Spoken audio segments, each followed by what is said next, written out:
زي 2025 انه السياحه نتاع المغرب خير برشا من السياحه نتاع احنا نحكيو توا على المنشآت وعلى المنشآت. عمرك شفت السباع خايف كيف خلع؟ هيا بنا ايها السبع الاطلسي الشرس الى حلم يرونه بعيدا ونراه قريبا. اراه وانا اقف على جبال الاطلس برايه الحمراء.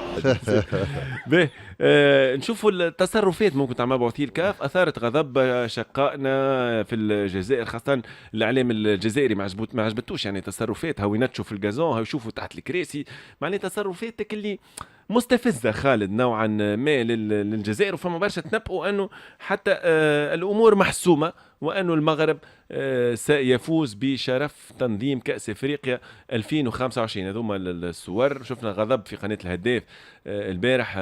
زميلنا رضوان بوحنيكه كان انتقد بشده تصرفات مسؤولي الكاف اللي تفقدوا المنشآت. تعليقك خالد؟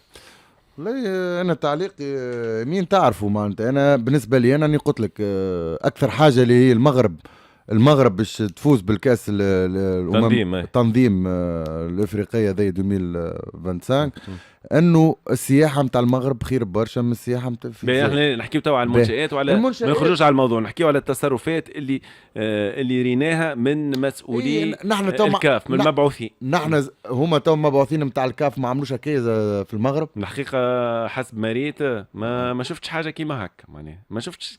هذا في نوع من الاستفزاز خالد. هو فيه نوع من الاستفزاز، اما انا قلت لك انا ظاهره الامور من الاول قداش عندنا حكينا فيه، قلت لك انا قلنا لهنا في البلاتو هذا، قلنا الامور راهي ظاهره محسومه، راهي الكاس الافريقيه هذه ظاهره باش تتنظم في المغرب.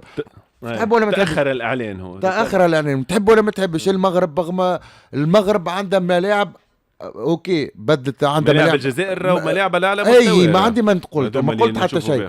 ممكن النقطه اللي تحدث الفارق، النقطه اللي تحدث الفارق خالد هي ممكن السياحه ولا حتى الملاعب في المغرب عندها الملاعب اكثر من الجزائر. عندها 4 ملاعب، يذولي 5 ملاعب على مستوى الجزائر. المغرب عندها عندها شو الرباط، طنجة، أكادير، مراكش لعبت فيهم أنا، الفاس، محمد الخامس، فهمت؟ عندها برشا ملاعب ممتازة. لايك وسبسكرايب وداك الجرس قبل ما تمشي، أكون لك من الشاكرين وتهلاو.